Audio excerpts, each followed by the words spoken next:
Allez, on va réécrire, par exemple, un mot, allez, graphique, ou graphisme d'ailleurs, hop, peu importe. Voilà, je l'agrandis un petit peu, je voudrais que ça prenne à peu près la largeur qui est ici. Donc, on va également pouvoir changer la typo, donc on l'a vu pour la trouver. Alors, attendez, parce que je crois que je l'ai un peu déformé, voilà. On va pouvoir également donc trouver des typos sur Internet, comme je vous disais. Dafont, on va aller voir à quoi ça ressemble, parce que c'est très intéressant quand vous faites de la création, mais d'avoir des typos un peu différentes et nouvelles et vraiment qui sont par rapport à ce que vous voulez. Allez, je vais sur Internet et je vais taper dafont.com. Il y en a plein d'autres. Moi, j'aime bien Dafont parce que voilà, il n'y a pas trop de pubs. Il n'y a pas de pub d'ailleurs. Vous avez la possibilité de le mettre en plusieurs langues. Elle est en français et vous avez voilà, beaucoup de possibilités de style de typo. Elles sont toutes là. Old school, sans sérif, donc sans bâton, sérif, calligraphie, etc. Les manuscrites. Et je vais taper ici par exemple graphisme. J'ai la possibilité d'écrire pour avoir une prévisualisation, un aperçu. Le nombre de polices par page. Allez, 200 comme ça m'évite d'aller d'une page à l'autre. Voir les variantes, c'est montrer s'il y a, par exemple, des graisses, des italiques, des bolds, etc. Taille moyen, c'est ce qu'on voit. Classé par popularité ou autre, vous choisissez et vous faites sur valider. Automatiquement, ça va vous permettre de voir parce que vous avez des typos, alors peut-être pas en manuscrit, mais d'autres qui n'existent qu'en majuscule. Donc parfois, c'est gênant. Et là, vous avez des pages et des pages de typos qui vont être proposées. La plupart sont libres de droit. Alors elles sont toutes gratuites, mais elles sont libres de droit d'exploitation. D'autres, il y a certaines licences. Vous ne pouvez pas les faire, par exemple, pour une nouvelle marque ou autre. Après, c'est juste pour un petit document interne.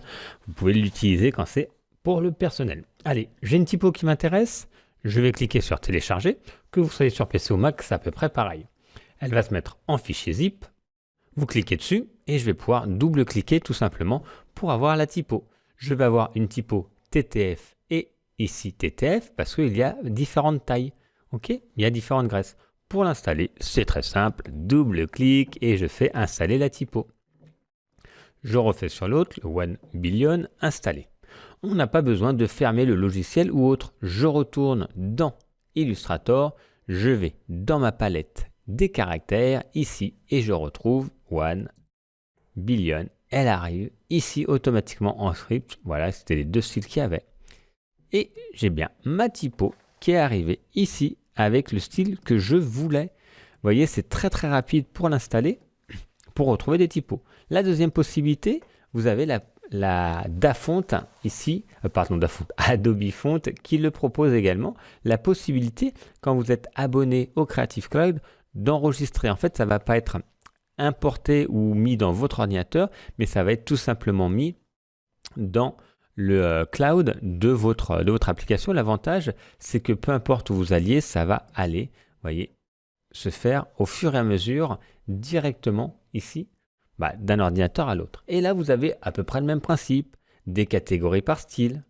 Vous avez également la possibilité d'écrire ici, graphisme. Voilà, et vous voyez le résultat.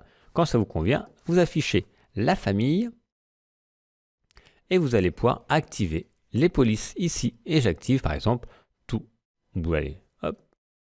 Et là, après, automatiquement, ça va charger et ça va se mettre. Donc j'aurais pu les faire une à une ou par police. Donc c'est Diazo. Voilà, vous avez activé 4 polices. MVB Diazo. On va voir ce que ça donne.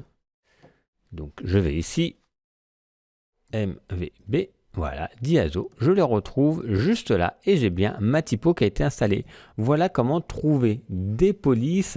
C'est très bien quand vous faites des créations pour être un peu plus dynamique dans l'air du temps ou par rapport aux besoins de votre client ou par rapport également au domaine d'activité. Les typos vont varier par rapport au style, plutôt enfantine, plutôt sérieuse ou autre. Dynamique avec le sport. Donc voilà, passer du temps, ça prend un peu de temps à chercher les typos, surtout quand vous faites des logos, mais c'est une grosse partie de votre création.